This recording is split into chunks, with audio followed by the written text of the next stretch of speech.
Dear students, welcome to Study and Learn Academy. I am Dr. Ganpat Nagda, and today we will discuss about the new topic, that is climate finance.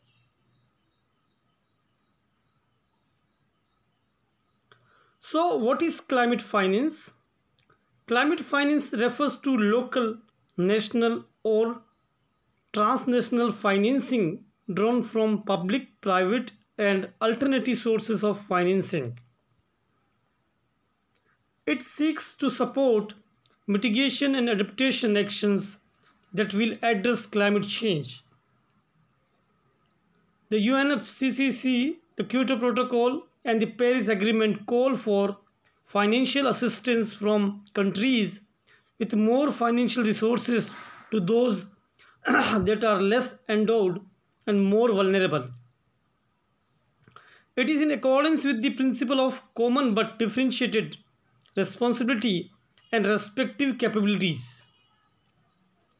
Background: though the Cancun agreements in 2010 developed countries committed to a goal of mobilizing jointly $100 billion per year by 2020 to address the needs of developing countries.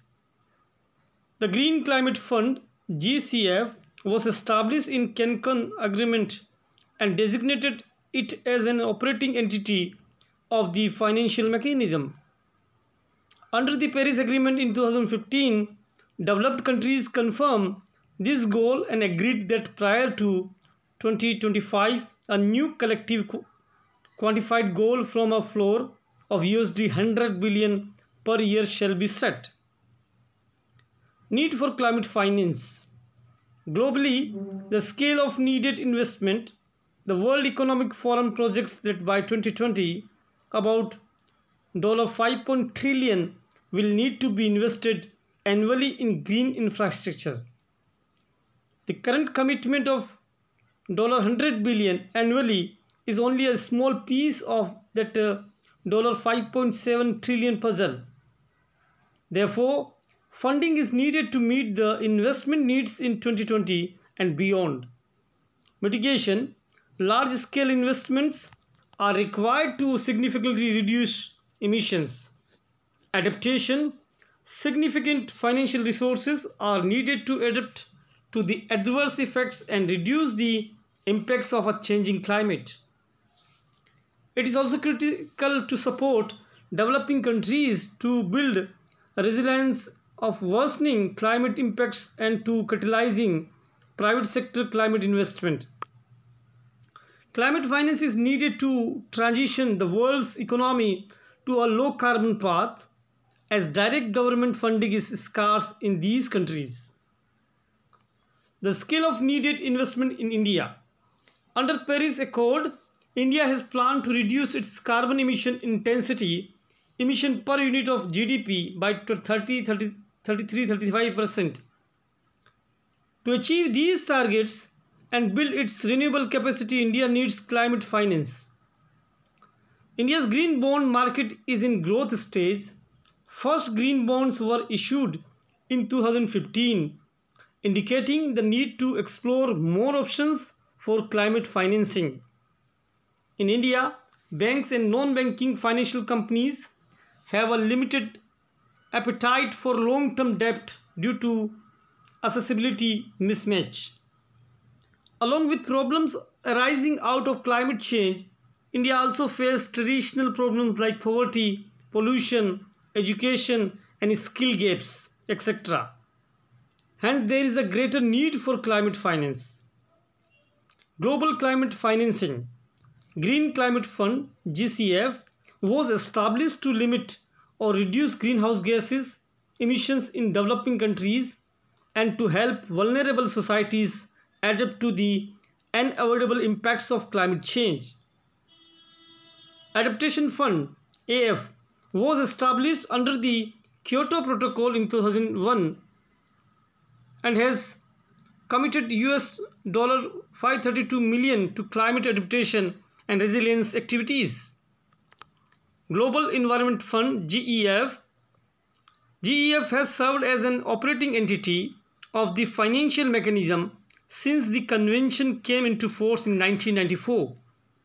It is a private equity fund focused on seeking long-term financial returns by investments in clean energy under climate change.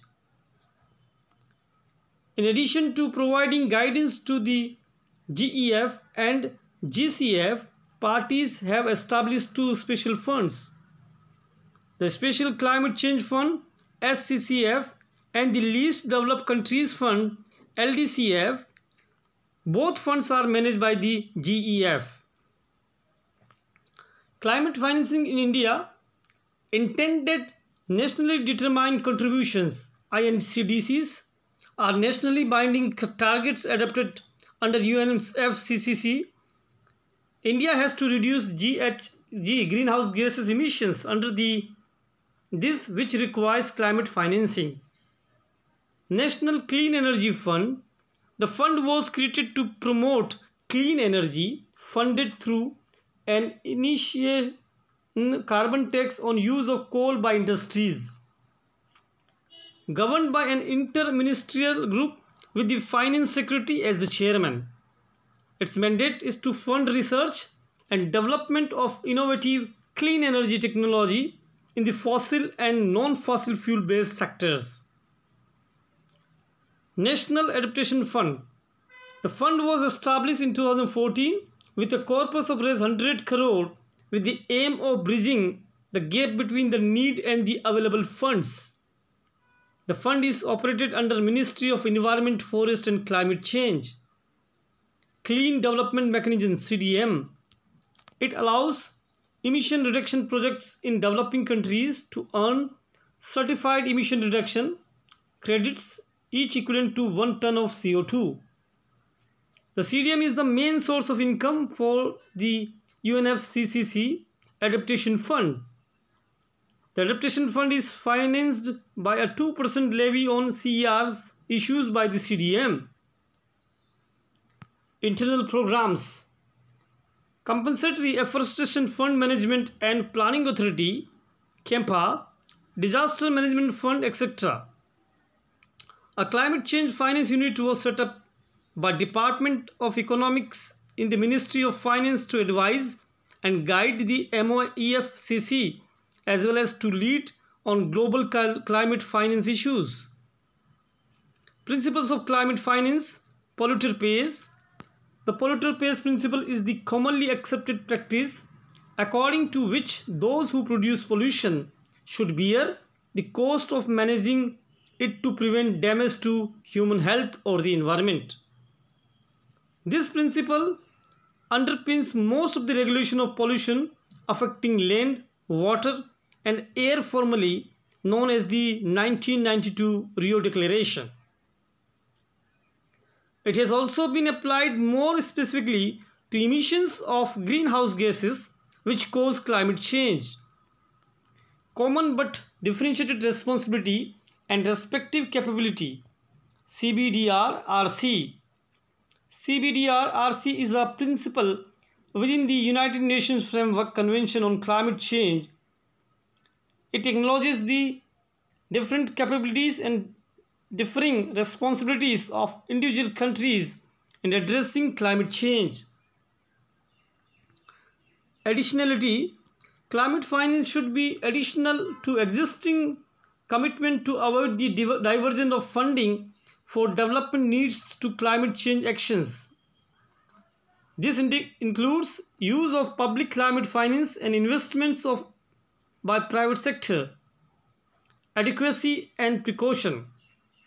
In order to take precautionary measures to prevent or minimize the cause of climate change as a stated goal under UNFCCC, the level of funding needs to be sufficient to keep a global temperature within limits as possible.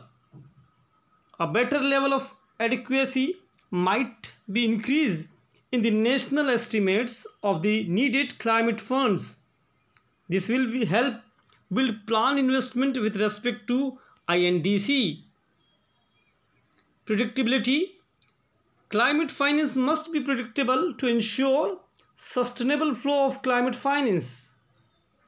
It can be done through multi-year, medium-term funding cycles, 3 to 5 years. This allows for adequate investment program to scale up countries' national reputation and mitigation priorities. Challenges.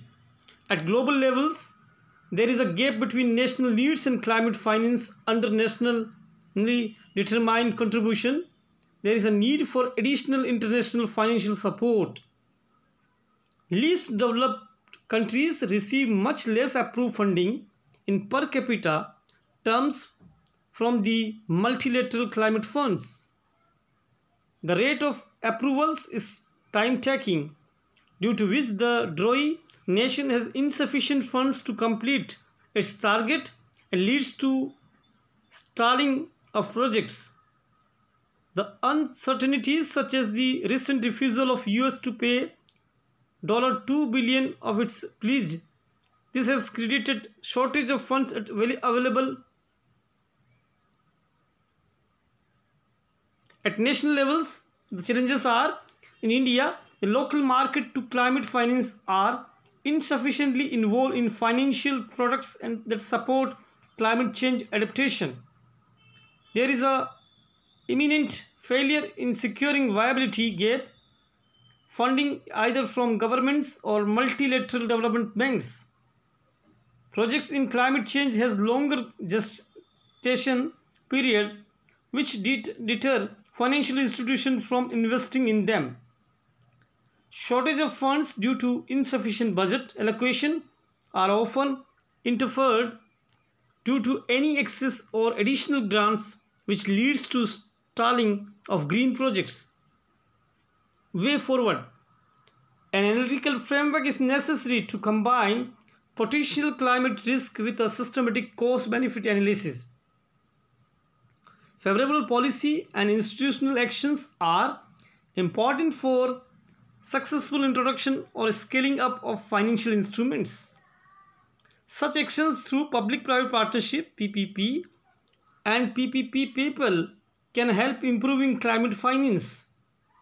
Climate finance should be equipped with non-institutional financial services such as market funds, private, etc. This is all about the today's lecture. Thank you very much. Goodbye.